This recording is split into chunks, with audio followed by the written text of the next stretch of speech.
российских тюрьмах. В связи с этим президент Украины Петр Порошенко призвал международное сообщество продолжить давление на Россию для скорейшего освобождения незаконно удерживаемых там украинцев. Накануне Дня памяти жертв депортации крымско-татарского народа в крымском поселке Советское российская прокуратура и полиция провели массовое предупреждение, цитирую, о недопустимости нарушения закона о противодействии экстремистской деятельности. Конец цитаты. Об этом 16 мая сообщает корреспондент Крым Реалии, ссылаясь на местного активиста Рустема Минанова, которому пришло соответствующее письмо. В предупреждениях силовики ссылаются на часть закона, цитирую, «При проведении собраний, митингов, демонстраций, шествий и пикетирований не допускается осуществление экстремистской деятельности». Конец цитаты. В письмах сообщается, что за публичные призывы к осуществлению экстремистской деятельности предусмотрена уголовная ответственность в виде лишения свободы на срок до 5 лет. Публичных комментариев российских силовиков по этому поводу пока нет. Правозащитная организация Human Rights Watch призвала канцлера Германии Ангелу Меркель поднять во время встречи с президентом России Владимиром Путиным ключевые вопросы, касающиеся прав человека. В HRW просят Меркель вспомнить о задержании активистов, в частности Аюба Титиева, председателя чеченского отделения правозащитного центра «Мемориал». В организации отметили, что в течение последних 18 месяцев российская полиция арестовала, цитирую, тысячи мирных демонстрантов, ко многим из них применили силу. Встреча Путина и Меркель состоится завтра в Сочи. В Геническом районе Херсонской области проходят мероприятия, посвященные Дню памяти жертв депортации крымско-татарского народа. В Геническе провели встречу и презентацию научно-исследовательской работы «Право на память от депортации к оккупации». Накануне состоялся вечер реквием «Право на память» в селе Рыково. В ходе мероприятий непосредственные свидетели депортации крымских татар рассказывали о пережитом присутствующим представителям местной власти и общественности. В Ялте в здании подконтрольной Кремлю городской администрации прошло заседание Общественного совета по вопросу оптимизации движения городского транспорта. Собравшиеся жители города высказали ряд претензий Общественному совету и представителям городской администрации по проекту. Окончательно утвержденный план должен вступить в силу не ранее, чем через 180 дней после утверждения, то есть этим летом никаких изменений не предвидится.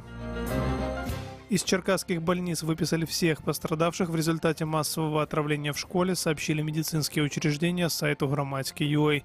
В приемном отделении Черкасской областной детской больницы со своей стороны заявили, что выписали последнюю ученицу, которая находилась на стационарном лечении. 15 мая в Черкасской областной государственной администрации сообщали, что в больницах оставались 5 детей и 1 преподаватель. Турецкого банкира Мехмета Хакана Атиллу приговорили в США к 32 месяцам тюрьмы по делу об уклонении от соблюдения санкций против Ирана. Американская прокуратура требовала для исполнительного директора турецкого государственного банка Халкбанк до 20 лет заключения. Один из адвокатов Атиллы Виктор Рокко назвал приговор суда справедливым, но заявил, что будет подавать апелляцию. И о погоде. В Крыму температура воздуха на данный момент плюс 16 градусов. Ожидается солнечная погода. На Чангаре и в Новоалексеевке 17 тепла. Керченская паромная переправа и все 3 пункта пропуска на админгранице с аннексированным Крымом работают в штатном режиме. В студии был Андрей Гивко. Оставайтесь на радио Крым Реалии и слушайте утреннее ток-шоу с Сергеем Макрушиным.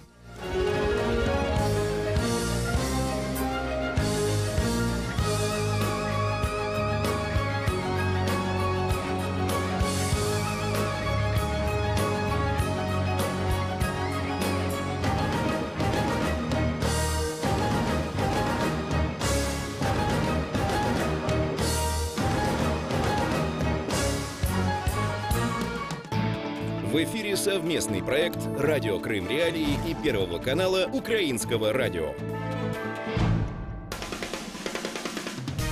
Слушайте «Радио Крым Реалии» на средних волнах. Частота 549 кГц в 7:30 утра и днем в 12:10.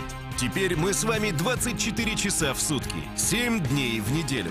Радио Крым Реалии 105,9 FM. Крымчане имеют право знать.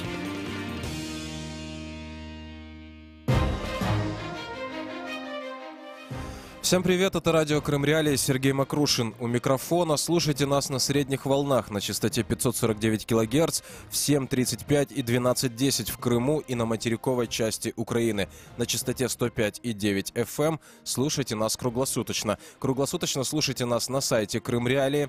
Во время прямого эфира крымчане могут бесплатно звонить нам по телефону 8 800 10 06 926. Жители материковой части Украины могут присоединиться к нашему разговору по номеру 044 490 31 18.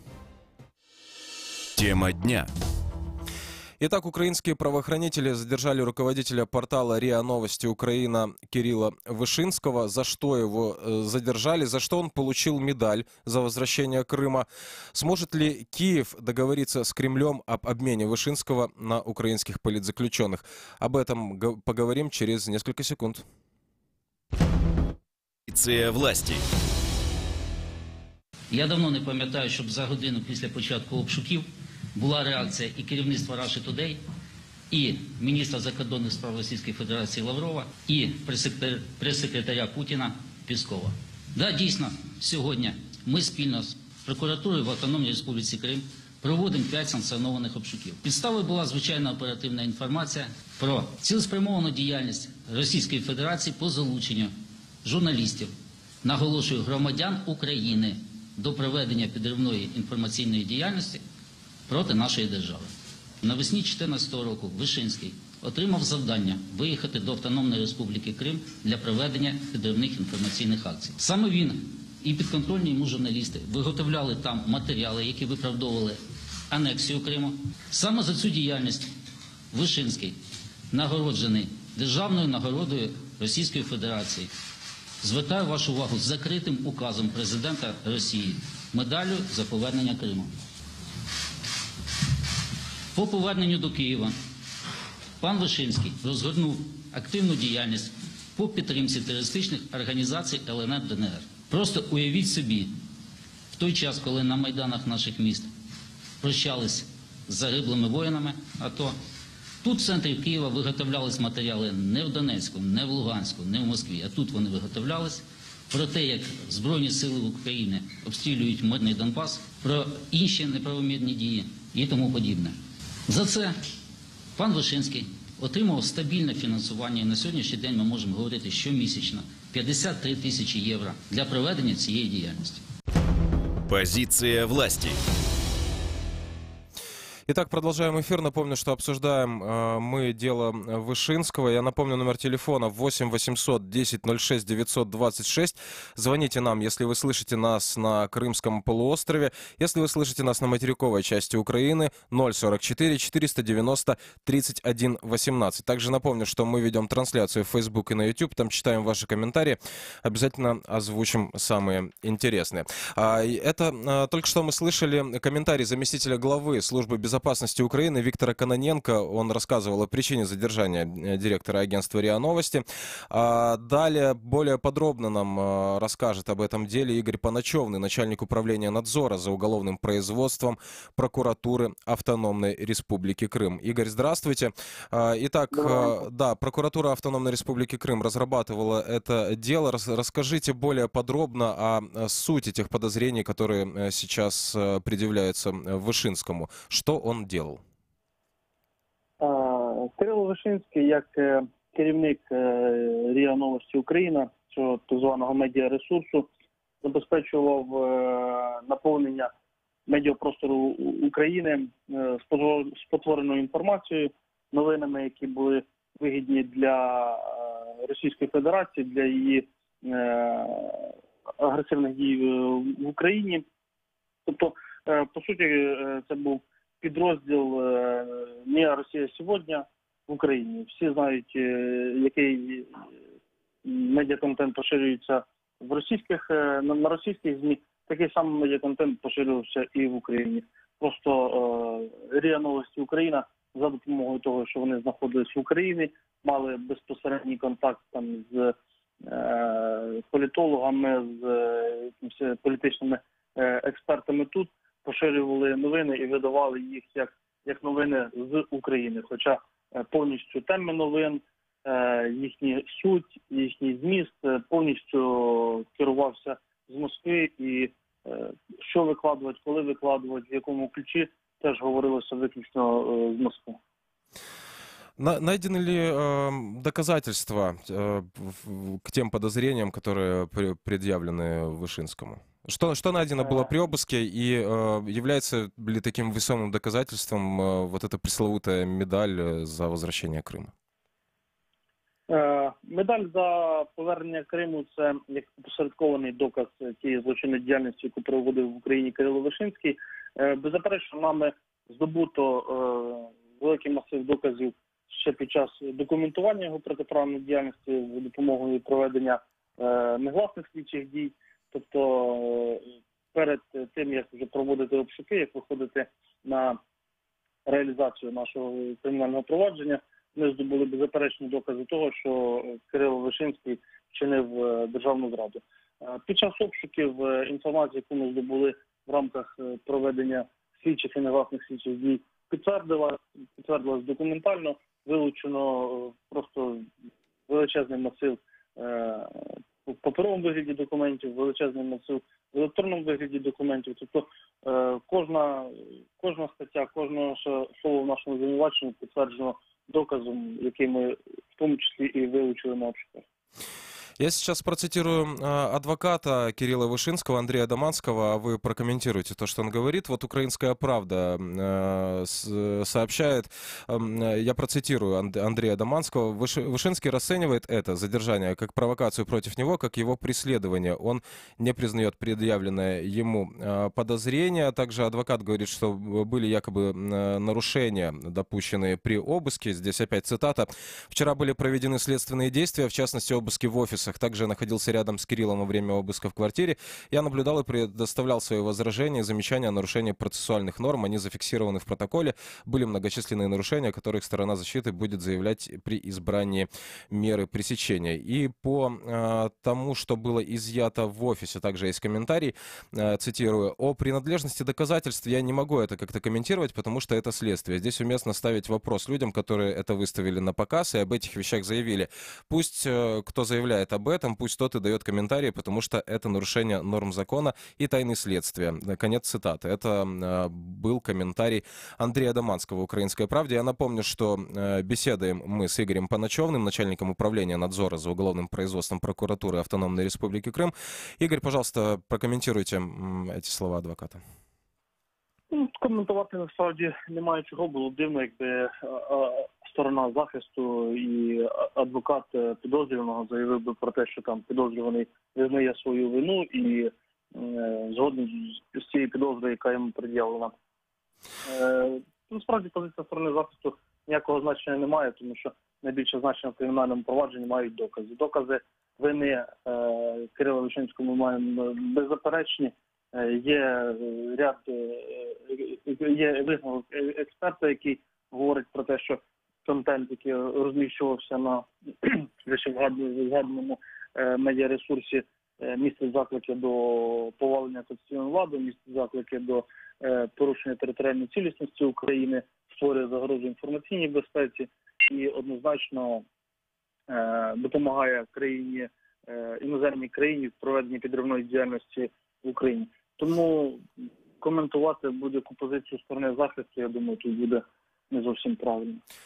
История с задержанием Кирилла Вышинского довольно-таки вышла громкой, и в средствах массовой информации множество, назовем их ложными, да, неточными сообщений о том, что вчера якобы было заседание суда об избрании меры пресечения. Насколько я понимаю, 17 мая состоится заседание суда, и будет избрана мера пресечения. На какой мере пресечения настаивает прокуратура?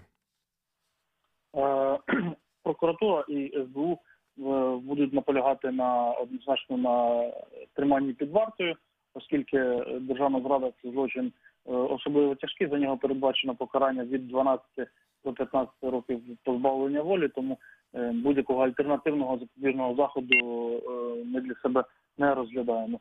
З практики скажу, що всі особи, які за останній час затримані нами і СБУ, за фактами вчинення державної зради, всім особам обрано аналогічні запобіжні заходи.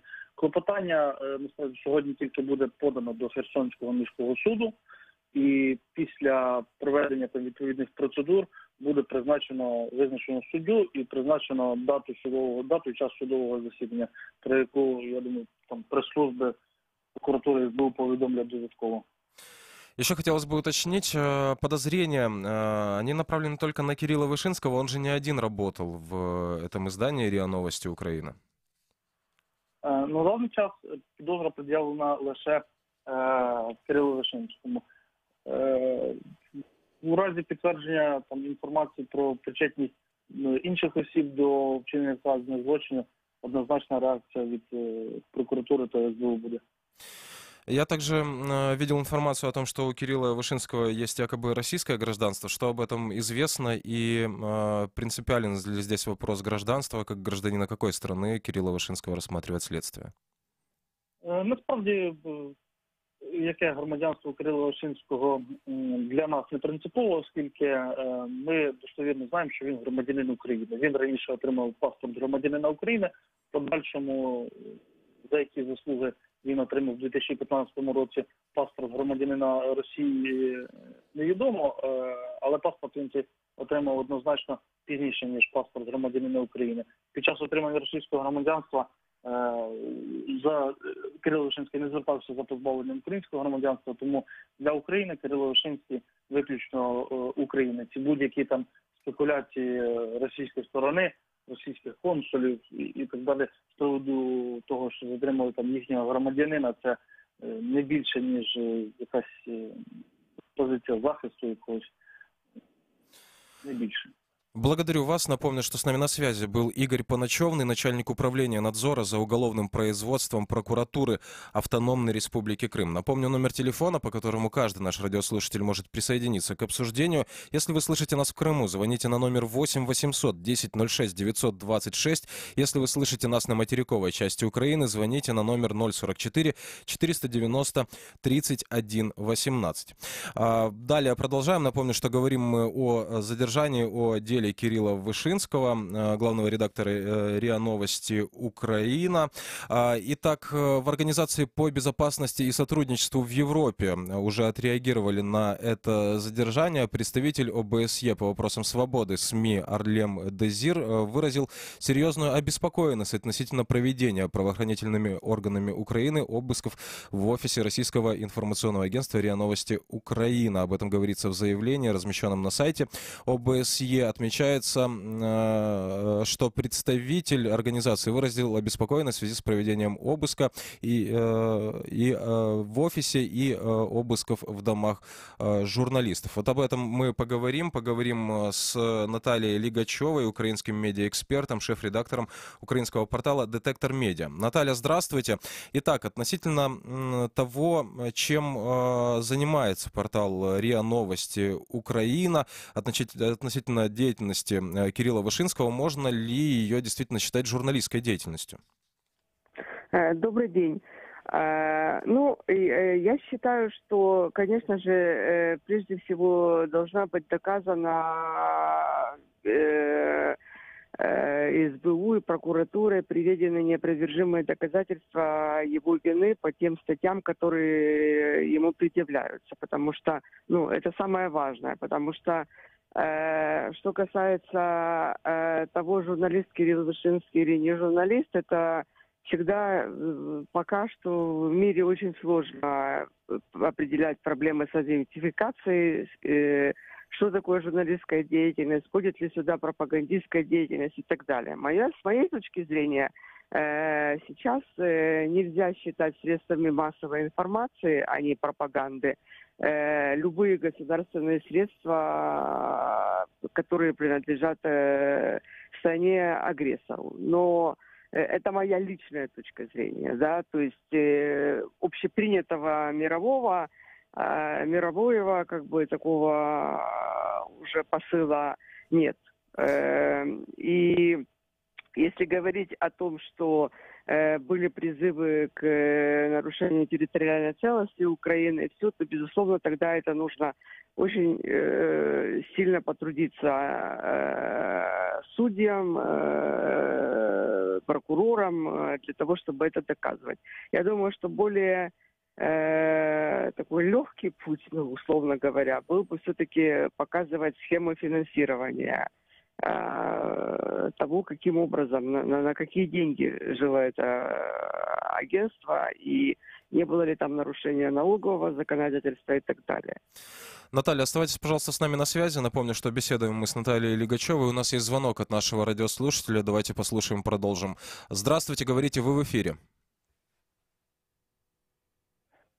Здравствуйте. Ну, вот сейчас вы рассматриваете дело Вышинского, да? Да. Но у нас вот в России таких Вышинских целый процент. Когда выбирали Собчак, то это самое, очень много людей, я понял, это таких людей целый процент. Каждый сотый у нас, который выступает за возвращение Крыма, за Донбасс, за это самое, за все эти, ну, за все то, о том, о чем вы говорите. И почему-то их никто не садит, и не хватает. В чем дело, не понять. Где тоже если вы внимательно... государственную деятельность ведут. Да, если вы внимательно слушали наш эфир, перед этим представитель прокуратуры Автономной Республики Крым говорил о том, что Кирилл Вышинский гражданин Украины, и ему вменяется подозрение в госизмене. Да, как человеку, в частности, который является обладателем медали за возвращение Крыма. И в России тоже можно предъявить госизмену, потому что антироссийскую политику ведут постоянно. И за Америку, и за все постоянно они выступают против России. Ну, так, хорошо, спасибо за ваш звонок. Наталья Лигачева, напоминаю, с нами на связи, украинский медиаэксперт, шеф-редактор украинского портала «Детектор Медиа». Наталья, ваш комментарий по поводу того, что сказал наш радиослушатель. Я понимаю вопрос. Дело в том, что есть различия между теми, кто может использовать только, там, допустим, у себя на кухне, условно говоря, да, и теми, кто обладает возможностью более широкого распространения тех или иных призывов. Но опять у нас есть уже случаи задержания, и в России, кстати, они есть уже за те или иные высказывания и призывы, и в соцсетях даже. Речь сейчас о Кирилле Вышинском, что касается интернет-СМИ. Опять-таки здесь вопрос, являются ли это в принципе СМИ, потому что в Украине, как и во многих странах мира, нет регистрации интернет-изданий как средств массовой информации. Нет обязательной регистрации. Поэтому это действительно вопрос. И поэтому я еще раз подчеркиваю, что с одной стороны, я считаю оправданным, если человек обладает огромными возможностями для распространения призывов к нарушению территориальной целостности Украины, больше предъявлять к нему требований. С другой стороны, вот поэтому я и говорю, что все-таки более оправданным путем для наших правоохранительных органов было бы все-таки говорить не о содержании его призывов, а раскрывать схему финансирования и доказывать здесь, насколько смотреть, законно были эти схемы, откуда они шли, каким образом, связаны ли они с Россией, как страной-агрессором и так далее. Продолжаем эфир. У нас есть звонок от радиослушателя. Здравствуйте, вы в эфире, говорите. Здравствуйте. Значит, я вот что хочу вас спросить. Вы такие доступные, открытые, толерантные. Но когда на днях выступал Гайдук, значит, полчаса распинался о милитаризации Крыма, вы слова никому не дали, звонки не принимали. На 9 мая тоже не принимали. Хотя весь мир, 60 с чем-то стран, шли в бессмертном полку. Вот. А 9 мая – это историческое событие, которое никогда не забудется. Весь мир помнит, что именно Советский Союз сломал хребет этому бесноватому Гитлеру. Вот. Что касается Вышинского, хочу заметить, как журналист. Значит, вы ратуете за свободу слова, печати и так далее, и так далее. Если человек, СМИ рассказывает правду об Украине, значит, надо его хватать, сажать и так далее, и так далее. Значит, тут много непонятного, что это за государство и что это за политика. Я слушаю каждый день передачи из Киева. Значит, государства уже нету. ни одной информации по экономике. Только, значит, война, российско-оккупационные войска, которых там нету на Донбассе, значит, громят этих ваших придурков, вооруженные силы бутафорные. Значит, во-первых, давайте воздержимся от любых оскорблений. Мы, конечно же, даем право высказаться в нашем эфире всем радиослушателям, но давайте соблюдать, во-первых, рамки приличия. Во-вторых, я хотел бы у вас узнать, есть ли у вас возможность в каких-то средствах массовой информации, в российских, вот так просто позвонить в студию и выразить свою точку зрения? Да. Конечно, выражаем. Я как журналист выражаю свою точку зрения. Ясно. Спасибо за ваш звонок. Еще немного скажу относительно того, что было со звонками 9 мая. К сожалению, не было технической возможности у нас принять, но для этого мы ведем трансляции в Facebook и на YouTube. Там тоже можете комментировать наши эфиры. Напомню, что с нами на связи Наталья Лигачева, украинский медиаэксперт, шеф-редактор украинского портала «Детектор Медиа». Давайте все-таки прокомментируем другое высказывание. Высказывание министра иностранных дел России Сергея Лаврова относительно этого задержания, и продолжим. Точка зрения. Мы, безусловно, разбираемся с этой ситуацией. Мы будем требовать доступа к нашим гражданам. Ну, а в том, что касается, так сказать, медийного аспекта происходящего, что касается европейских принципов, ценностей, включая свободу слова, обеспечение необходимых условий для работы журналистов, то мы уже не раз обращали внимание наших западных коллег на то, что они очень сдержанно относятся к подобным выходкам своих подопечных в Киеве. И думаю, что и Соединенные Штаты, и европейские участники ОБСЕ просто обязаны, наконец, высказаться без каких-либо двойных стандартов. Точка зрения. Ну вот это был комментарий Сергея Лаврова, российского министра иностранных дел. Он говорит о двойных стандартах. Вот я предлагаю сейчас, у нас буквально 2 минуты осталось до завершения эфира, поговорить о двойных стандартах, когда Россия заявляет о нарушении свободы слова и права на информацию, в то время как в России удерживается журналист Роман Сущенко, в то время как в аннексированном Крыму не имеет права оттуда выехать Николай Семена, и он уже получил приговор от так называемого суда. Наталья, пожалуйста. Ну, и есть, к сожалению, Асеев еще, которого задержали на Донбассе. Это блогер это автор «Зеркала недели», очень известной газеты. Ну, и дело в том, что мы понимаем, что наши органы правоохранительные собираются предъявить Кириллу Вышинскому еще и подозрения, основываясь, очевидно, на его, возможно, агентурной деятельности. Нельзя этого исключать. Мы должны дождаться, безусловно, суда, чтобы понять, что вменяется ему в вину. Более того, когда в России заявляют о том, что он имеет российское гражданство, то это уже для украинского гражданина, это уже нарушение украинского законодательства.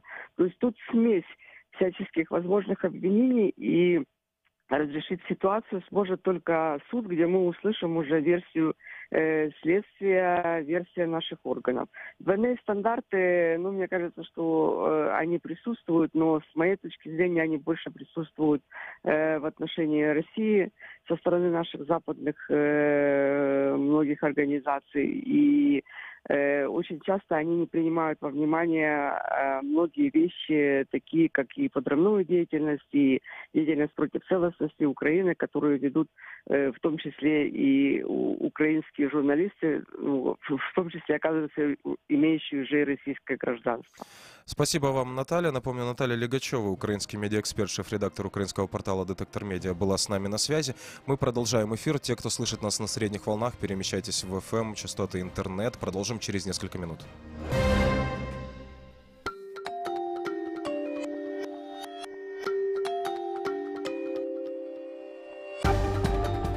Новости в эфире «Радио Крым. Реалии».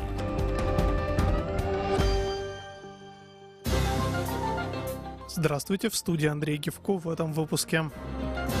Депутат Единорос найден мертвым. «Газпром» поставляет газ в оккупированный Донецк без разрешения. Авария парализовала движение на Тавриде. Далее подробно. Компания «Нафтогаз Украины» заявляет, что российский «Газпром» перестал присылать счета за поставленный газ на неподконтрольную украинской части Донбасса. В «Газпроме» это сообщение не комментировали. В феврале 2015 года «Газпром» начал самовольно поставлять газ сепаратистам на оккупированной части Донбасса через неподконтрольные Украине газоизмерительные пункты без заявок «Нафтогаза» и без предоплаты. Российская компания утверждает, что эта поставка осуществляется в соответствии с контрактом 2009 года и что этот газ должен оплачивать Киев, а такие поставки будут продолжаться без требования предоплаты. Украинская сторона уже не раз заявляла, что такие поставки, совершенные вопреки заявкам Киева, грубо нарушают действующий контракт и что «Нафтогаз» этих объемов газа не принимал и не намерен его оплачивать. В Москве найден мертвым член экспертного совета партии «Единая Россия» Юрий Котлер. Его обнаружили с огнестрельным ранением головы в своей квартире. Следователи предполагают, что Котлер покончил жизнь самоубийством. Об этом сообщает агентство ТАСС со ссылкой на источники в правоохранительных органах. По информации источников РБК, на месте происшествия была обнаружена записка, из которой стало понятно, что это могло быть самоубийство, совершенное по личным мотивам. Юрий Котлер вошел в состав экспертного совета «Единой России» в феврале этого года. До этого являлся членом Высшего совета партии. На участке примыкания строящейся автотрассы Таврида и действующей дороги недалеко от поселка Зуя 16 мая произошла авария. Водитель грузового автомобиля МАН, движущийся в сторону Симферополя, налетел на бетонную плиту у строящейся эстакады. В результате происшествия образовалась многокилометровая пробка. Некоторые рейсовые автобусы из Симферополя в Феодосию, Судак и в обратном направлении сбились с графика, прибыв в пункт назначения с опозданием примерно в 1 час. Никто в результате дорожного происшествия не пострадал.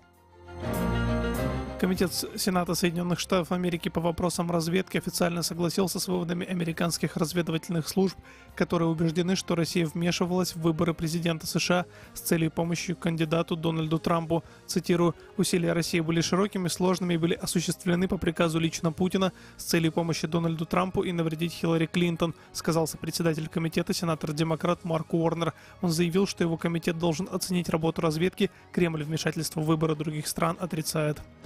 И о погоде в Крыму сейчас плюс 18 градусов, в районе Чанкары и Новоалексеевки также 18 выше 0. В студии был Андрей Гивко. Оставайтесь на радио Крым. Реалии.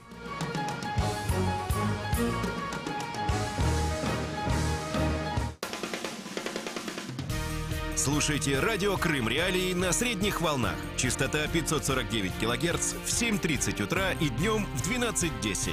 Теперь мы с вами 24 часа в сутки, 7 дней в неделю. Радио Крым Реалии 105,9 FM. Крымчане имеют право знать.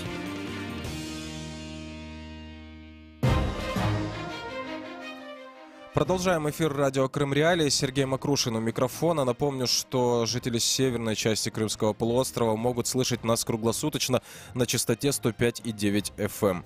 Круглосуточно нас можно слышать в сети интернет. На сайте Крым Реалии найдете сигнал трансляции. Прямые эфиры мы транслируем в Facebook и на YouTube. Там же можно комментировать наши эфиры. Можно принять непосредственное участие в обсуждении, дозвонившись к нам по телефону 8 800 10 06 926, если вы слышите нас в Крыму. Если вы слышите нас на материковой части Украины, 044 490 31 18. Тема дня. Итак, поговорим мы о деле Эрвина Ибрагимова. Уже почти 2 года прошло после похищения его в Бахчисарае. Есть видеозапись, как его похищали. Есть родственники, которые продолжают поиски Эрвина, но нет, собственно, расследования этого дела. Кто и как расследует похищение Ибрагимова в Крыму? Почему подконтрольный России Киевский районный суд Симферополя отклонил жалобу адвоката на бездействие следователя в расследовании этого похищения? Об этом всем мы поговорим после сюжета, подготовленного моими коллегами. Крым в центре внимания.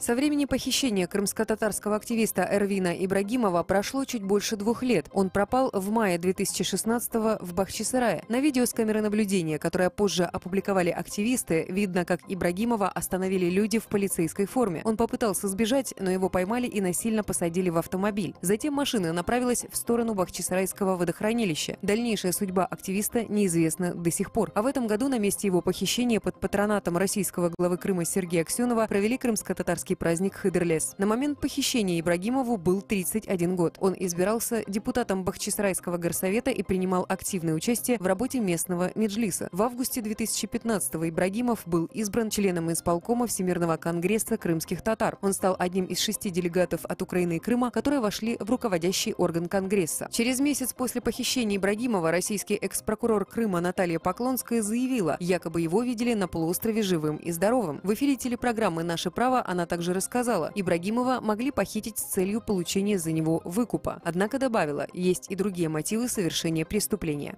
Это похищение с целью дестабилизировать ситуацию в Крыму, желая оклеветать и оговорить специально правоохранительные органы Республики Крым в связи с тем, что когда было совершено похищение Эрвина, была видеозапись, согласно которой можно было увидеть, что данное преступление совершили люди, которые были одеты в форму сотрудников ГИБДД. Это не соответствует действительности, поскольку данного поста не было. А данный автомобиль не зарегистрирован как автомобиль сотрудников ГИБДД по Республике Крым. Родные Ибрагимова трактовали слова Поклонской как попытку скрыть виновных. В июле 2016-го у здания посольства России в Киеве состоялась акция в поддержку Эрвина Ибрагимова. Координатор Крымсос Тамила Ташева рассказывала журналистам, российские правоохранительные органы только саботируют следствие. Нужно призывать украинскую власть для того, чтобы они заводили криминальные дела, которые мы дальше можем передавать в Европейский суд по правам человека, либо в Международный трибунал. С тех пор акции в поддержку людей, пропавших в Крыму, проводятся ежемесячно. В мае этого года Российский Верховный суд Крыма поддержал решение Киевского райсуда Симферополя и отклонил жалобу, которую ранее подал адвокат Эмиль Курбединов к органам следствия. Речь идет о запросах защиты касательно похищения Эрвина Ибрагимова, которые были проигнорированы российскими правоохранительными органами. Крым в центре внимания. Продолжаем эфир. Напомню, номер телефона студии. Если вы слышите нас в Крыму, вы можете дозвониться нам по номеру 8 800 10 06 926. Если вы слышите нас на материковой части Украины, звоните на номер 044 490 31 18.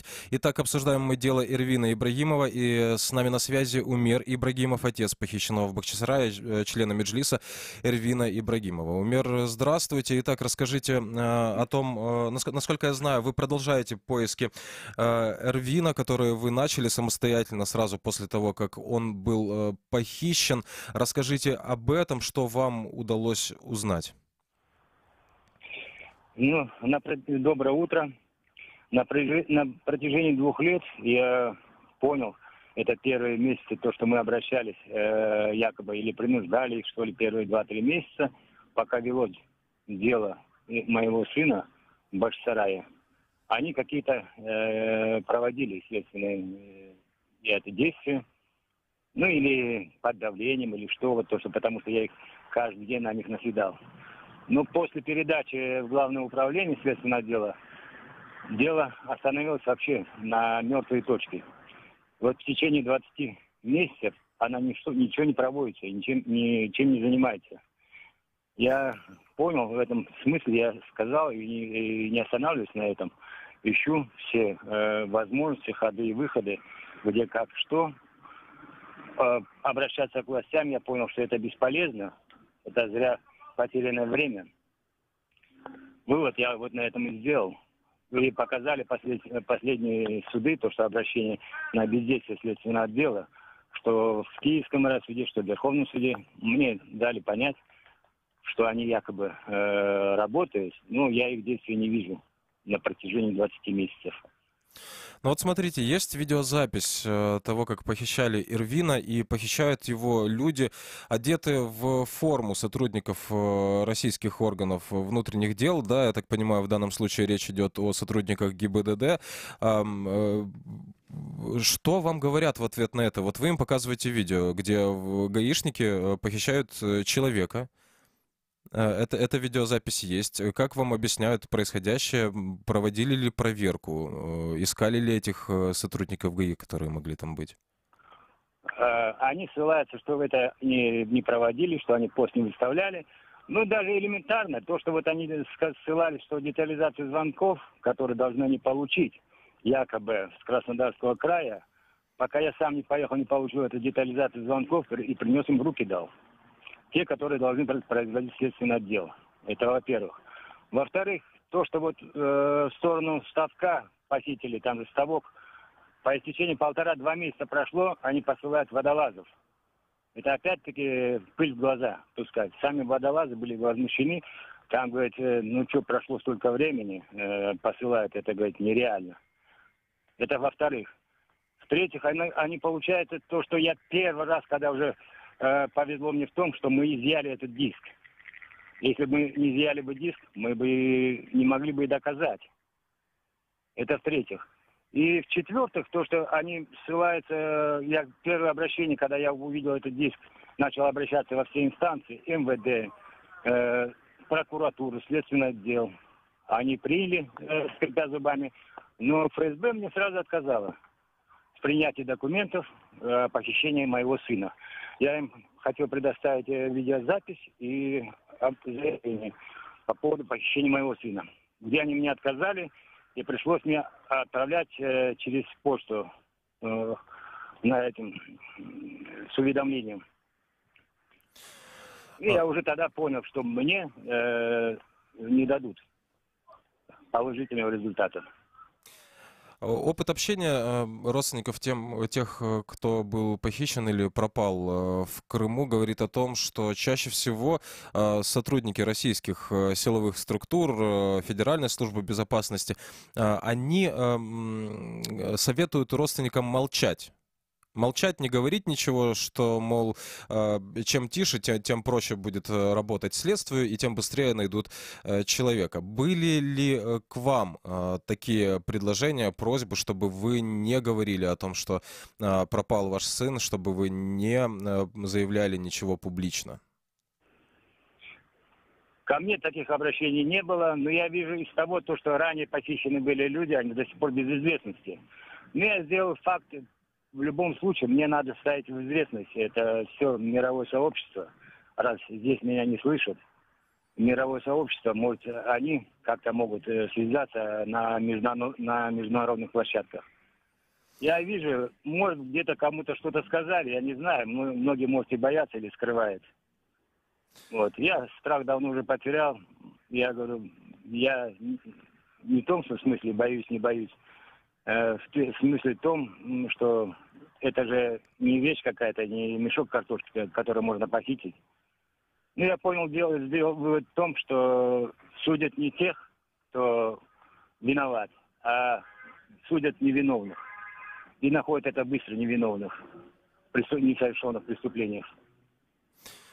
Адвокат Эмиль Курбединов подавал в подконтрольной России Киевский районный суд Симферополя жалобу на бездействие следователя в расследовании похищения Эрвина, и суд эту жалобу отклонил. Ожидали ли вы такого решения? Что еще можно сделать, чтобы как-то хотя бы заставить следствие в Крыму работать по этому делу? Есть ли у вас идеи? По этому поводу заставить это трудно сказать, потому что я же говорю, в течение 2 лет я не видел никогда положительного результата. То, что такой ответ я ожидаемый был и в Верховном суде, потому что в Киевском райсуде, когда мы первый раз должны было у нас состояться это суд, следственный отдел якобы следователь не явился на заседание, перенесли нам на неделю, но там она решилась в пользу следователя и прокуратуры. Хотя мне там не давали слова, а в Верховном суде мне дали слово. Я объяснил, там решается, как вам сказать, может, уже написано, подготовлено до дела. Там выходит, считанные минуты. Зайти, выйти, вынести приговор. Перед тем, как начать беседу с вами, у нас был сюжет, где был приведен комментарий так называемого прокурора на тот момент Крыма Натальи Поклонской. На тот момент, когда она говорила это в эфире телеканала «Милет», уже более года прошло с похищения Эрвина Ибрагимова, и она говорила, что одна из версий — это якобы похищение с целью дестабилизировать ситуацию в Крыму, с целью оклеветать и оговорить правоохранительные органы. стороны. Дайте, пожалуйста, оценку этому комментарию. И есть ли у вас, вот уже спустя 2 года поисков, гипотеза, кто и за что мог похитить Эрвина? Я даже не могу сказать, это затрудняюсь, потому что вы сами видите по течению этих лет, есть, которые, может быть, то, что Эрвин работал в райгосадминистрации, член Меджлиса был, член Всемирного конгресса был. Может, в связи с этим связано, хотя к нему до этого, пока он здесь, была слежка. Это вот по истечению времени я знаю, что за ним наблюдали, за каждым его движением в течение месяца. Это поскольку мне известно.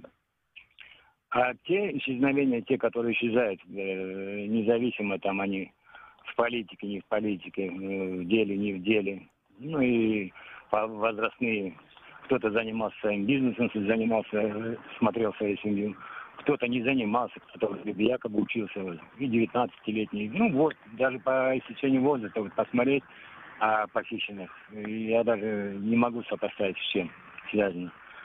Ну, то, что Эрвину предлагали работать в райгосадминистрации дважды, он отказался, может, в связи с этим связано. И также к нему обращались люди, мол, если ты не пойдешь туда работать, тебе в другом месте не дадут нигде работать. Были такие слова. И были те угрозы от своих структур, что якобы, со слов я вот друзей слышал, что не забывай, что тебя, мол, якобы или вербовать они его хотели, или что. Не говорили с таким, мол, не забывай, что у тебя брат с сестрой есть. Хотя Эрвин, может быть, не хотел нас расстраивать, поэтому и молчал, и делился с близкими друзьями. Мы продолжаем эфир, и я напомню, что с нами на связи Умер Ибрагимов, отец похищенного в Бахчисарае Эрвина Ибрагимова. Умер, историю Эрвина не забывают здесь, на материковой части Украины. Регулярно проходят акции, в частности, у посольства Российской Федерации в Киеве, где активисты требуют обратить внимание на историю этого похищения и, наконец, начать расследование. Как вы думаете, насколько действенным может быть такое, чем еще можно помочь вам в этой истории? Ой, я даже не знаю. Но единственное, что вот я вижу, каждый месяц мы с семьей ждем это число. Напомнить, конечно, мы благодарны к общественной организации «Крымсоц», что они проводят ежемесячно эти акции.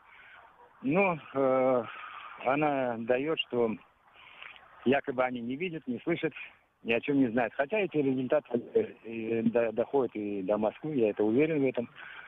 Но мы стучимся пока в закрытые двери. Единственное обращение вот через СМИ, единственное может то, что помочь международной площадке, где встречаются на разных конференциях, на встречах.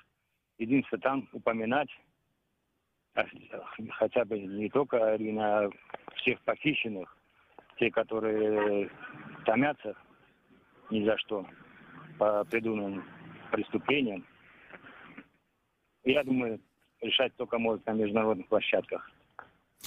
Недавно в средствах массовой информации проходили сообщения о том, что местом празднования Хыдырлес в Бахчисарае в этом году как раз-таки выбрали то место, где был похищен Эрвин Ибрагимов. И это называли верхом цинизма. Вот как вы считаете, прокомментируйте, пожалуйста, что это такое происходило и вообще, как относятся вот крымские власти, да, к вашей проблеме. Давайте вот резюмируем. Вот эта история похищения. Насколько цинично можно назвать то, что происходит сейчас в Крыму, отсутствие расследования, проведения Хыдырлеза на месте похищения? Я не знаю, не могу сказать, это они специально сделали или... Ну, я, скорее всего, думаю, умышленно, может, выбрали именно это место. Может быть, я не знаю. Хотя в местные власти, сколько я обращался, у меня как под копирку они отправляли одни и те же сообщения. Если не согласны якобы с нами, мол, обращайтесь в суд. Это все возможные разные инстанции, начиная от МВД, прокуратуры, следственный отдел, ФСБ. Вот. Поэтому они мне положительные результаты никогда не давали. А то, что студент провели, конечно, это неприятно, может, по-живому, знаете, как сказать, затронуть, чтобы больнее было, может быть, не знаю. Хотя многие близкие люди, там, и знакомые, неприятно было, конечно, это. Ну, что сделаешь, пока у них в руках все. Ясно. Благодарю вас за беседу. Напомню, что с нами на связи был Умер Ибрагимов, отец похищенного в Бахчисарае члена Меджлиса Эрвина Ибрагимова. Напомню, номера телефонов. Если вы слышите нас в Крыму, вы можете присоединиться к нашему обсуждению, позвонив по номеру 8 800 10 06 926. Если вы слышите нас на материковой части Украины, звоните на номер 044 490 31 18. Также напомню, что мы ведем трансляции в Facebook и на YouTube. Присоединяйтесь к ним, пишите свои комментарии. Мы обязательно зачитаем наиболее интересные. Продолжим эфир через несколько секунд. Важные события, спорные заявления, последние новости, горячие темы. Все это в прямом эфире с 7 до 10:00 в эфире самого крымского в мире радио. Радио Крым Реалии. Итак, продолжаем эфир. Напомню, что говорим мы о деле Эрвина Ибрагимова, который был похищен в Бахчисарае 2 года назад. И уже 2 года следствие не дает никаких результатов. И судя по тому, что говорят родственники и адвокаты, следствия, в общем-то, и нет. С нами на связи Эскендер Бариев, член Меджлиса крымско-татарского народа, председатель Комитета защиты прав крымско-татарского народа. Эскендер, здравствуйте. Итак, несколько слов о том, что происходит с этим делом, с делом Эрвина Ибрагимова. Почему, по вашему мнению, в Крыму никак не расследуется это дело, несмотря на вполне характерные зацепки, которые могли бы быть у следствия, в частности, видеозапись похищения? Ну, я бы сказал, я считаю, что все-таки это похищение, это политически мотивированное похищение. И на сегодняшний день, по нашим данным, уже получается 17 человек, которые выкрадены в Крыму. И о них нет никакой информации. И в большинстве своем практически все данные похищения не расследуются. Они находятся в таком вот, вроде бы и находятся еще дела не закрыты, и в то же время нет активных каких-либо действий. И именно живым примером является наглядным примером является то, что по Эрвину Ибрагимову мы не видим никаких прояснений. То есть я думаю, что это опять же связано с тем, что к этому причастны все-таки представители силовых структур оккупационной власти, либо так называемой самообороны. Потому что не найти человека или, скажем, не расследовать эти дела, я считаю, что просто нет желания у следователей и нет желания у оккупационной власти. К сожалению, сейчас и ситуация со Стышенко. Мы четко знаем, что его задержали. Мы четко знаем, что он находился в комитете следственном. И его должны были забрать адвокаты. И в этот день тоже вдруг он исчезает. И последний случай с молодым парнем 9 мая, пока тоже неизвестно. То есть практика исчезновений людей в Крыму, к сожалению, продолжается. И поэтому мы со своей стороны должны делать все, чтобы больше обращать внимание международной общественности и больше оказывать давление на Российскую Федерацию, потому что она контролирует оккупированный Крым, и она несет ответственность за каждого пропавшего человека, за каждого пропавшего человека и за расследование подобных преступлений. Ну вот адвокат Эмиль Курбединов направлял в так называемый суд жалобу на бездействие следствия, и жалоба была отклонена. То есть нам надо понимать, что в принципе это еще один сигнал о том, что в Крыму не намерены вообще как-то вести следствие по этому делу. Да, однозначно, потому что мы же все-таки, если опять же обратиться к видео, то действительно у нас есть прямые подозрения, что к этому причастны силовые структуры. И понятно, что оккупационная власть не заинтересована в том, чтобы это дело было расследовано. Другой вопрос, что, конечно, хочется надеяться, и мы надеемся, что все-таки Эрвин Ибрагимов, как и другие пропавшие без вести люди, может быть, живы, и они вернутся все-таки в семьи. Но, к сожалению, уже, как Эрвин Ибрагимов, уже был выкраден, уже скоро исполнится 2 года, 24 мая. Как был выкраден Тимур Шаймарданов, уже исполнилось 4 года. То есть, к сожалению, мы не видим хотя бы каких-либо реальных действий со стороны оккупационной власти, потому что она, я считаю, причастна к этим насильственным выкрадываниям людей. Ну вот, в частности, Тимура Шаймарданова, да, мы тоже неоднократно рассказывали о его истории, продолжаем следить за этой историей. Тимур Шаймарданов был активистом Украинского дома, да, и он исчез вот в разгар оккупации Крымского полуострова. Чем занимался Эрвин? Расскажите об этом. Он был членом регионального меджлиса. Чем он мог привлечь внимание? Почему похитили его?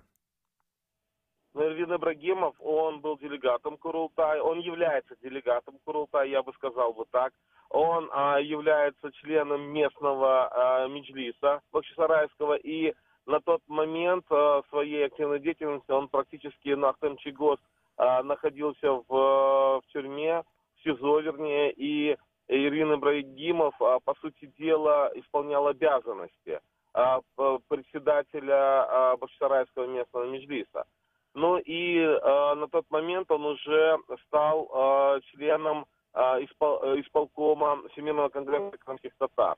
Я думаю, что оккупационная власть, и тем более выкрадывание Эрвина, произошло в тот же период, когда начались активные действия по запрету меджлиса. Поэтому я думаю, что оккупационная власть, видя, что Эрвин Ибрагимов является молодым человеком, человеком, который может дальше вести работу в контексте активности крымско-татарского народа, и они в нем увидели потенциального активиста, потенциального лидера хотя бы на уровне Бахчисарайского района, который является, ну, скажем, где достаточно высокий процент проживания крымских татар. И я думаю, скорее всего, это с этим связано, для того, чтобы больше и больше нейтрализовывать, скажем, или даже, как бы, да, нейтрализовывать от активности крымско-татарского народа. Я думаю, может быть, с этим связано. Что касается Тимура Шаймарданова, я также его лично знал, мы с ним очень были давно знакомы и знаю его еще со студенческой скамьи, и в период активной фазы оккупации Крыма Тимур Шаймарданов был одним из тех, кто стоял у воинских частей и создавал живой барьер для того, чтобы не было силовых действий по отношению к украинским воинским частям. Спасибо вам. Напомню, что беседовали мы с Искендером Бариевым, членом Меджлиса крымско-татарского народа, председателем Комитета защиты прав крымско-татарского народа. Обсуждали мы минувшие полчаса историю Эрвина Ибрагимова, который был похищен почти 2 года назад. Есть видеозапись того, как его похищали. Делали это люди в форме сотрудников российских силовых органов, да, правоохранительных органов. В данном случае речь идет о сотрудниках ГИБДД. Несмотря на то, что есть видеозапись, спустя 2 года следствие не дало никаких результатов, а подконтрольный Кремлю суд отклонил жалобу адвоката на бездействие этого следствия. Напомню, что каждый наш радиослушатель может присоединиться к нашему разговору во время прямого эфира 8 800 10 06 926, если вы слышите нас в Крыму, если вы слышите нас на материковой части Украины, 044 490 31 18. Также напомню, что мы ведем прямую трансляцию нашего эфира в социальных сетях, в Facebook и на YouTube. Можно не только смотреть, но и комментировать происходящее. Мы обязательно зачитаем самые интересные комментарии. Продолжим через несколько минут.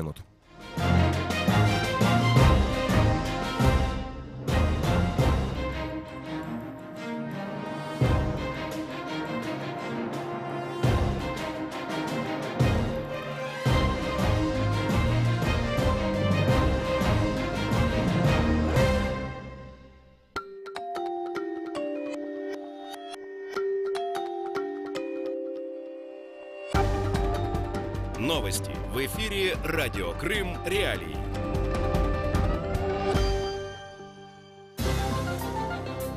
Здравствуйте, в студии Андрей Гевко. Поговорим о таком. Балуха необходимо отправить домой из-за угрозы здоровью. Израиль нанес очередной удар в секторе Газа. Атлетико выиграл Лигу Европы. Далее подробно. Состояние здоровья украинца Владимира Балуха требует его перевода из СИЗО Симферополя под домашний арест, считает координатор крымской правозащитной группы Ольга Скрипник. Цитирую: «Владимир чувствует себя плохо. В письме для украинцев он рассказал, что в какой-то период начал употреблять кисель, малое количество сухарей, но это, естественно, не поможет поддерживать его здоровье. Все, кто видели Владимира вчера, говорят, что особенно жутко выглядят его руки». Конец цитаты. Балух продолжает бессрочную голодовку, которую он объявил 19 марта. Вооруженные силы Израиля атаковали посты представителей Хамас в секторе Газа. Сообщается, что в ходе операции никто из израильских военных не пострадал. 14 мая начались массовые протесты палестинцев, включая попытки под завесой дыма прорваться через границу с Израилем. Одна из причин – торжественное открытие посольства США в Иерусалиме, состоявшееся вследствие решения американского президента Дональда Трампа признать Иерусалим столицей Израиля. ООН собрала экстренное заседание из-за массовых жертв со стороны Палестины, но США заблокировали принятие заявления главы организации, в котором осуждалось убийство жителей Палестины во время столкновений. Ограничительные меры против России должны продолжаться до полного восстановления территориальной целостности и суверенитета Украины. Об этом заявил президент Всемирного конгресса украинцев Евгений Чолий, сообщает корреспондент Укринформа. В связи с этим он приветствовал решение Евросоюза расширить санкции против России за незаконные выборы президента соседней России в аннексированном Крыму. Бывшего президента Эль-Сальвадора Антонио Сака и 6 его сообщников обвиняют в отмывании особо крупных средств. Об этом пишет Reuters, цитирую. Судья в Сан-Сальвадоре постановил, что Антонио Сака, который был президентом страны с 2004 по 2009 годы, а также 6 бывших высокопоставленных чиновников предстанут перед судом по обвинению, предусматривающее до 25 лет лишения свободы, утверждает издание. Испанский Атлетико Мадрид победил французский Марсель в финале Лиги Европы со счетом 3-0. За мадридцев дубль оформил Антуан Гризман, который забил на 21-й и 49-й минутах. Еще одним голом на 89-й минуте отметился Габриэль Аренас. Атлетико уже дважды побеждал в Лиге Европы в 2010 и 2012 годах. Третья победа позволила Атлете сравняться по количеству выигрышей с соотечественниками из Севильи.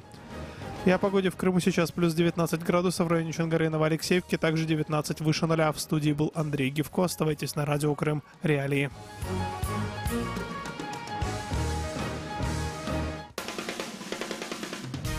Слушайте Радио Крым Реалии на средних волнах. Частота 549 кГц в 7:30 утра и днем в 12:10. Теперь мы с вами 24 часа в сутки, 7 дней в неделю.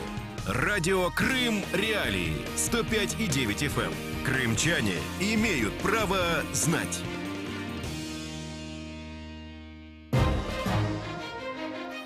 Продолжаем эфир. Радио Крым Реалии. Сергей Макрушин у микрофона. Слушайте нас на частоте 105,9 FM круглосуточно. Круглосуточно слушайте нас на сайте Крым Реалии. Там же на сайте Крым Реалии вы можете найти архив наших программ, если вы что-то пропустили. Крымчане могут бесплатно звонить нам в прямой эфир по телефону 8 800 10 06 926. Жители материковой части Украины, мы ждем ваших звонков на номер 044 490 31 18. Тема дня. Поговорим мы о грядущем курортном сезоне в Крыму. Готовы ли крымские пляжи к этому самому курортному сезону? С какой целью и кому в Севастополе на 10 лет отдали в аренду городские пляжи? Увеличится ли поток туристов в Крым после открытия Керченского моста? Об этом поговорим после сюжета, подготовленного моими коллегами. Крым в центре внимания. Негоже встречать туристов такими заборами.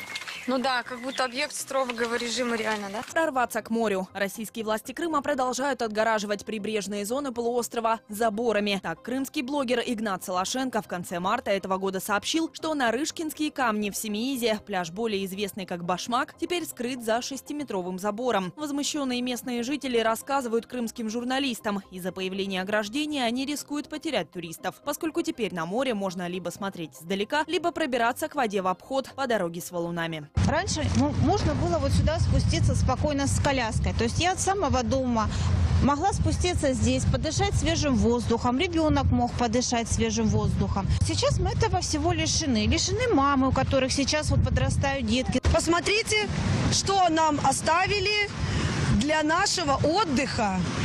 Не только наших детей, а тех детей, которые приезжают со всех уголков материка. Ведь есть детки и инвалиды.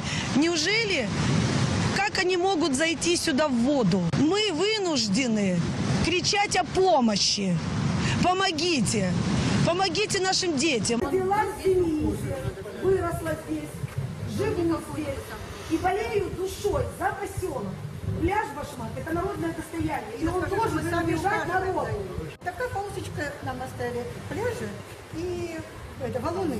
Больше ничего. Но если не будут людей, нам не за что жить. Нам на пенсию не хватает. Вы смотрели у нас в магазинах, какие цены. Также местные жители утверждают, забор установили по распоряжению руководства санатория «Семиис», к которому прилегает пляж Башмак. И теперь прибрежная зона доступна только для клиентов оздоровительного учреждения. Главный врач санатория «Семиис» Михаил Кабицкий в комментарии телеканалу «Первый Крымский» объяснил, ограждение установили на законных основаниях, а именно в целях безопасности детей, которые здесь отдыхают. У нас детское учреждение. Каждый месяц у нас проходит проверка. Антитеррор, прокуратура, МЧС, ФСБ, Роспотребнадзор. Все время нам давали предписание о том, чтобы территория была непроходимая, без доступа, где находятся маленькие дети. Зная то, что в 2017 году на территории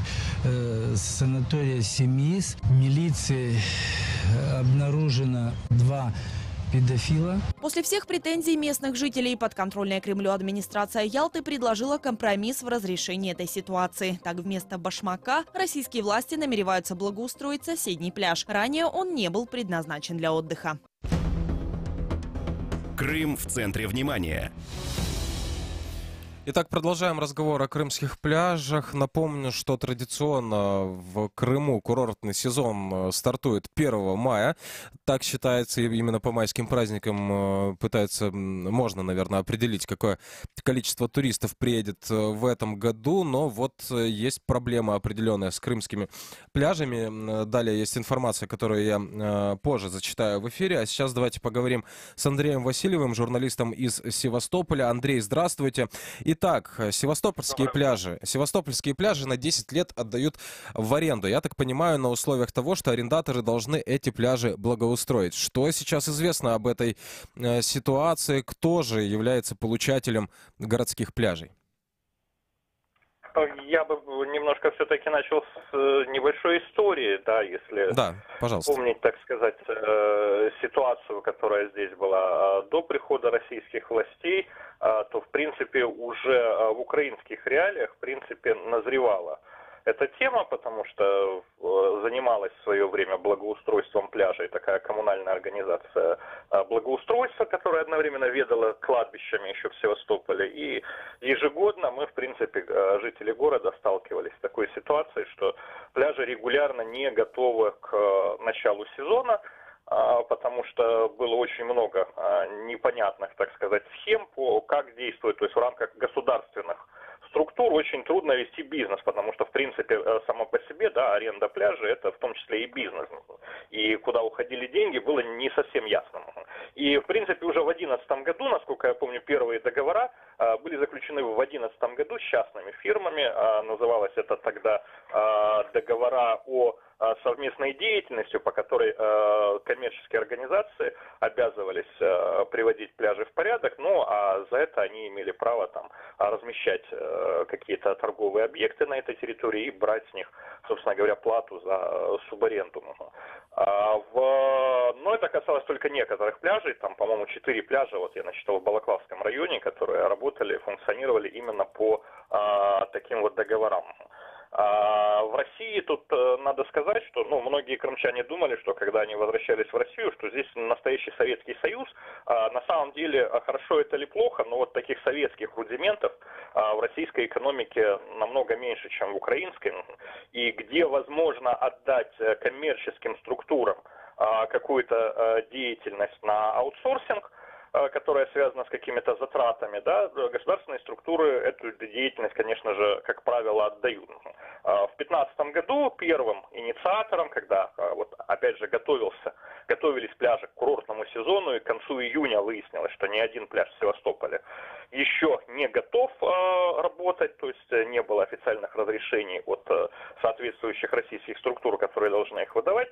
Замгубернатора тогдашний Денис Добряков из Рыбинска, креатура Чалова, он предложил, впервые выдвинул эту идею, сдать все севастопольские пляжи в аренду частным структурам. Тогда в Севастополе это вызвало массовый протест, на уровне бурления в социальных сетях и журналистских разных едких статей.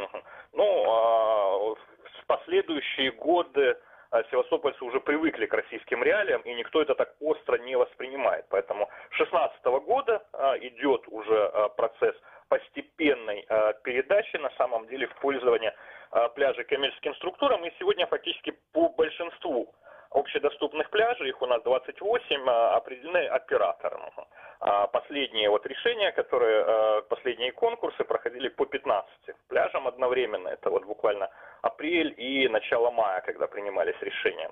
Вот как раз по этим десятилетним срокам аренды.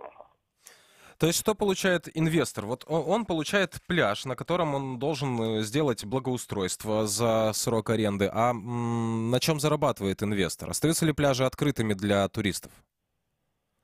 Да, конечно, как я говорил, пляжное хозяйство – это очень большой бизнес.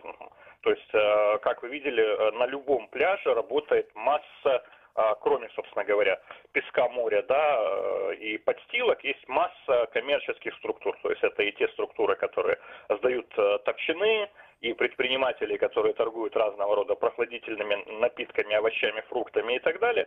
То есть предполагается, что средства будут, что это бизнес для этих предпринимателей, они будут зарабатывать средства на пляжах и, соответственно, часть из заработанных средств вкладывать в соответствии с заключенными договорами в развитие пляжной инфраструктуры и, в подготовку пляжей к сезону. Потому что средства на развитие там не очень большие, если учесть, что десятилетние периоды. Там на некоторых пляжах это меньше цены однокомнатной квартиры.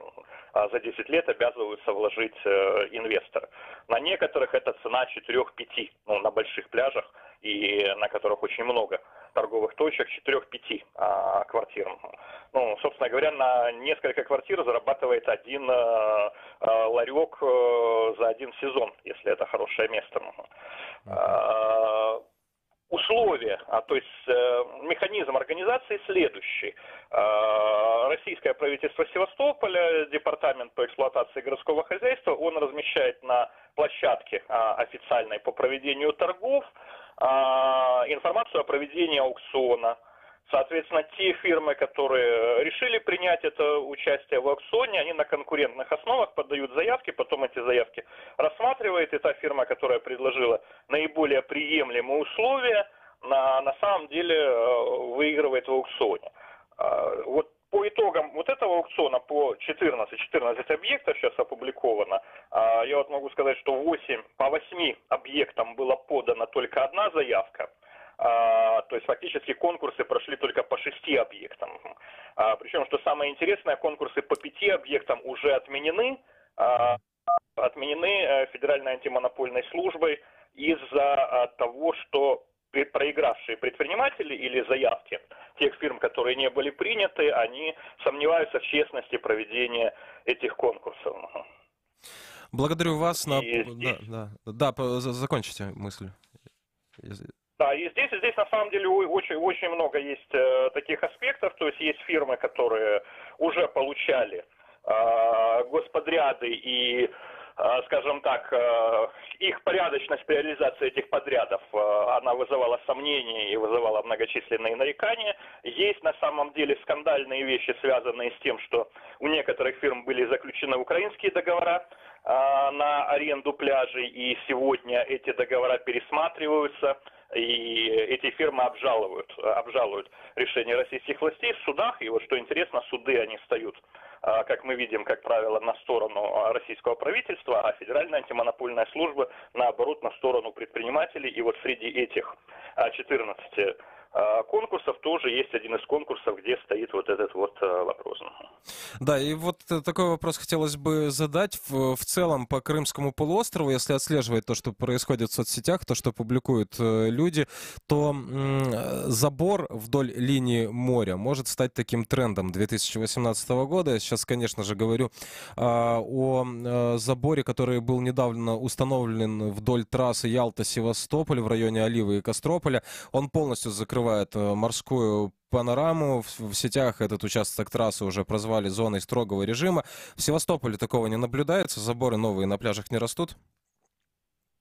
Ну, в Севастополе, в принципе, благодаря тому, что здесь большая береговая полоса, в отличие от южного берега Крыма, здесь есть достаточно много публичных пляжей, то есть в которые, собственно говоря, вот о которых мы сейчас и говорим. Потому что все-таки значительная часть пляжей на южном берегу, да, это ведомственные пляжи, и там именно сами пансионаты и сами, на самом деле, структуры, которые взяли землю в аренду, но не пляжную, а та, которая прилегает к пляжам, перекрывают проход.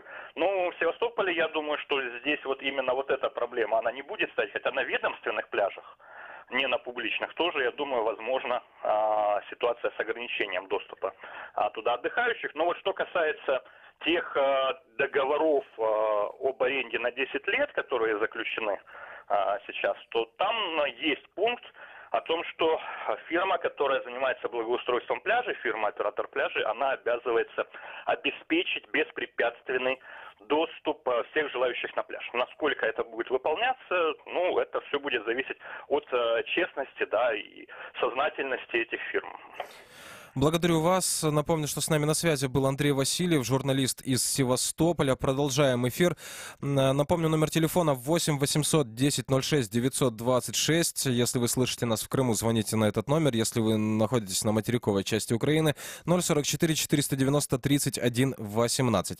Продолжаем эфир. С нами на связи Александр Бурдонов, глава общественной организации «Курортный Крым». Александр, здравствуйте. Итак, по вашему мнению, готовы ли пляжи Крыма к тому, чтобы принимать туристов? Добрый день. Алло, слушай меня, да? Да-да. Да, пляжи Крыма всегда готовы принимать туристов. Приходите, купайтесь, никаких проблем. Я вырос в Феодосии на море. Мы купались, начиная с 1 мая и заканчивая 7 ноября. А что, море есть, пляж есть, идешь, купайся, какие проблемы? Это здорово, но пляж ведь должен быть оборудован соответствующим образом. Да, а теперь вопрос, а кому он должен? Алло. Алло, кому пляж должен? Пляж для того, чтобы на нем можно было безопасно купаться. Я просто спасателем как-то работал, я знаю все эти нюансы. Он должен быть оборудован соответствующим образом. Да, там должны быть спасатели, там... Да. Это ж кто-то придумал для чего-то. А мы купались, никаких спасателей, никого не спрашивали. Нет, ну понятно, но человек, который хочет отдохнуть качественно, да, и решил ехать в Крым, что ему ожидать? Ему лучше куда-нибудь на дикий пляж уйти, либо он может ожидать, что будет работа туда, где он едет, будет хороший пляж, оборудованный, комфортный. Смотрите, у меня на портале kurortexpert.com есть раздел пляжа. Мы, так сказать, запустили эту тему еще до 2014 года, ну, не смогли до конца довести, хотя там все пляжи обозначены, как бы, с названиями, ну, единственное, что мы не заполнили данные. Мы, к своему времени, напомню, выдавали пляжи, уровень сервиса пляжа ракушки, флаги с ракушками, если помните. Такая да, помню. Вот. Это ко мне обратилось тогда министерство, попросили разработать, значит, флаги, ну, типа аналогично голубой флаг Европы. Но голубой флаг Европы экологический в основном, и более того, там экология касается не только самого пляжа, там, как сейчас проверяется, там, наличие галька, там, море и так далее, а экологии территории. Нет ли в регионе выбросов, очистные, там, на 3, 5, 10. Вы в курсе, да, по этому поводу. Яся разработала систему, которая измеряет, так и есть на самом деле, измеряет, оценивается уровень сервиса пляжей. То есть там в головном флаге тоже это есть, но там это не главное. А здесь наоборот, мы ушли от этого, потому что с экологической точки зрения, там, с очистными, эта проблематика, она как была, так и осталась, что по всему Северному Причерноморью. То есть что по Украине, что по Крыму, что по Кавказу, там с этим делом проблема есть. Особенно, когда вода выше 25 градусов. Вот, и мы это просто понимали. Так вот, эта пятиступенчатая система оценки, она была взята на основе разработана, которая действует в России, трехступенчатая система уровня пляжей. Поэтому там много было чего сделано хорошего, и жаль, что это, так сказать, не востребовано оказалось дальше. Но мы это дело не бросили, мы создали этот портал, там более 600 пляжей. Сейчас говорят об открытии порядка 450, что они, так сказать, будут оборудованы вот этими спасами, спасательными службами, экологический мониторинг, там, в общем, наличие там живых, все остальное прочее. Дай-то Бог. Там главная эта проблема не в том, чтобы арендаторы пляжа подготовились, там, спасатели подготовили, там, все это сделали и так далее. Там проблема в том, что все это, период анализа состояния пляжа, там, по радиологии, по экологии, по всему пляжа и воды занимает в среднем 2 месяца. А почему 2? Потому что первый месяц занимает, нужно на всех пляжах сделать отбор, провести эти самые экспертизы, а второй месяц нужно предоставить полученные результаты государства, этих самых анализов на разрешение. И там тоже у них бюрократический срок выдачи месяц. 2. Поэтому получается, чтобы открыть 1 июня, нужно начать 1 апреля. Слышите меня, да? Да. А апрель-май, извините меня, вода еще там... И есть такое понятие весенние шторма. У них там еще тема с отсыпкой грунта, потому что грунт требуется на радиологию проверять, а отсыпают они его когда? А сейчас отсыпать в апреле, на все это снесет, шторма идут, там, погоды, конец апреля-мая. И там возникает очень интересная ситуация. А что мы проверяем гальку на пляже, на, так сказать, состояние, если ее смывает, уносит и вымывает новую, в том числе диких пляжей, да? А воду мы проверили сегодня, хорошо, замечательно, она через полдня она уже другая, потому что вдоль берега течение. Это уже нюансы. Давайте теперь, может быть, поговорим о проблемных пляжах. Да, как вообще идет подготовка, как идет приведение пляжей в порядок, о которых неоднократно сообщалось, да, как о проблемных пляжах. Например, решила посмотреть, что с пляжем в Николаевке. Лучше бы я не смотрел. Что конкретно с этим пляжем? Известно ли вам, будет ли там каким-то образом наведен порядок, чтобы он хотя бы перестал быть опасным для людей? И вообще занимается ли нынешняя власть этими вопросами? Я слышал у вас по поводу решеток, как безопасности обеспечивать. Это вообще, конечно, говорю, полностью, так сказать, это самоубийство Ялты как курорта. Я немножко, так сказать, сделаю ремарку. Там есть вдоль дорог эти заборы, которые просто кошмарные. Я сам снимал их на ролике, но это лет 10 назад снимал. Возле Нижней Рианды, там, где Золотой пляж, там 1,5 километра стояло вообще. Сейчас свеженький поставили, вообще 3-метровый со штырями на трассе. Это забор, это все ужас. Красивый забор. Вместо моря красивый забор вам, пожалуйста, смотрите. Какой нахуй красивый? Большой.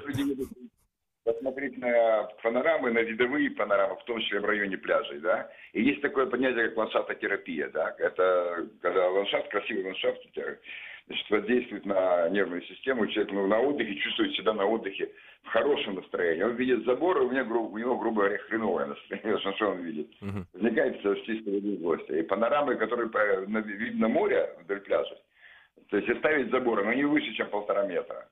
И то и что-то, условно говоря. И, кстати, все бордюры, которые ставились еще с времен, когда царская Россия осваивала курорт, да, со стороны моря там парапеты, полметра, метр, не больше. Это раз. Это общая проблемная такая вещь, с одной стороны. Что касается Николаевского пляжа, то там как раз проблематика в том и заключается, что море то наносит песок, то уносит. да, в зависимости, так сказать, от там, гидродинамики. И этим у нас занимался институт ИМБЮМ, Институт биологии южных морей, который мог это дело как-то рассчитывать. Ну ладно, с этим можно бороться, ставятся судна, которые... Там самое смешное, что песок уносит, и в 100 метрах от берега, или там в 50, или даже в 25, он там шторма наваливает в горку. То есть ты плывешь, у тебя глубоко проплываешь там 25-50 метров, а там мелко опять, грубо говоря, по пояс.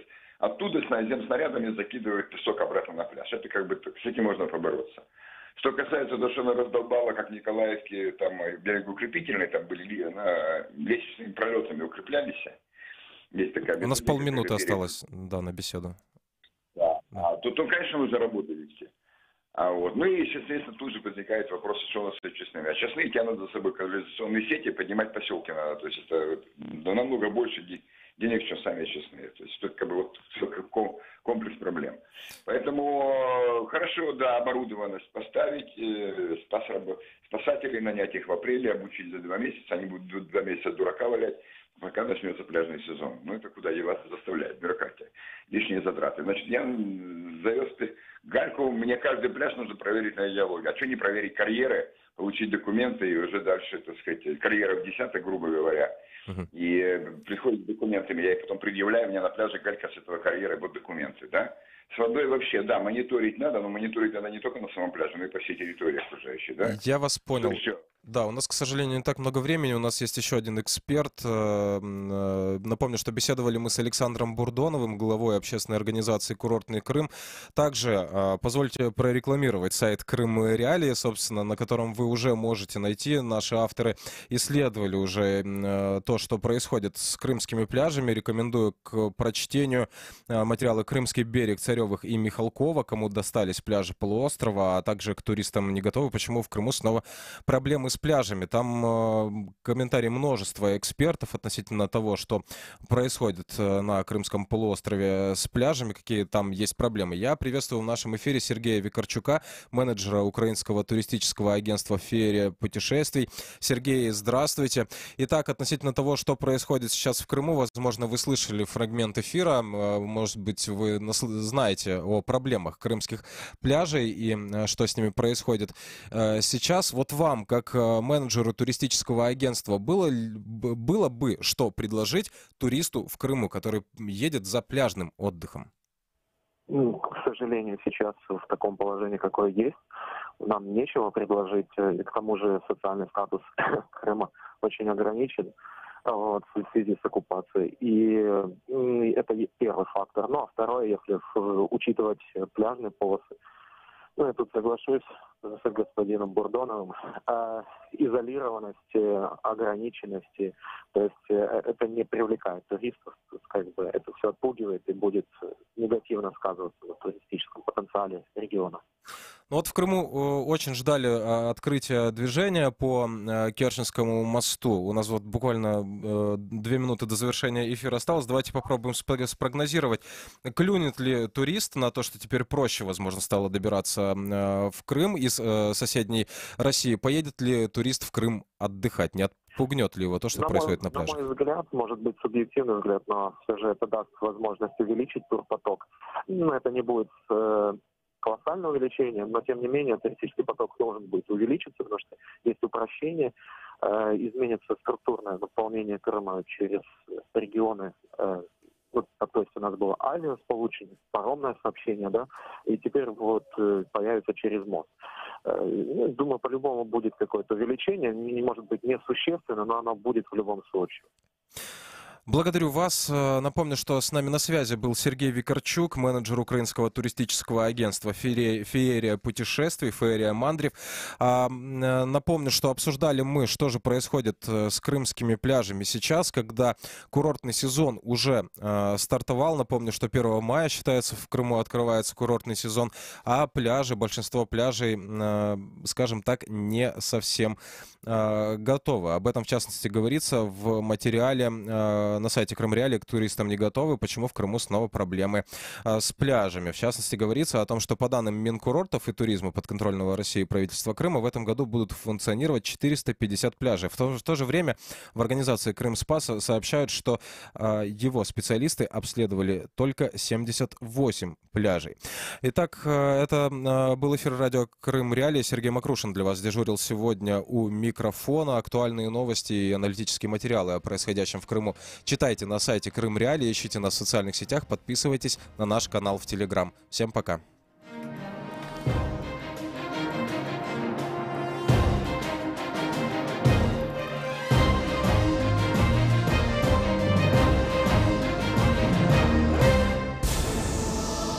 В ефірі «Ранкова Свобода». Перша інформаційна програма дня. Спільний проєкт Радіо Свобода та Радіо Крим Реалії. Знову вітаю вас, друзі. Перед мікрофоном ведучий Олександр Лащенко. України зараз ще є можливості повернути позичене, де взяти на це кошти. І що буде, якщо борги так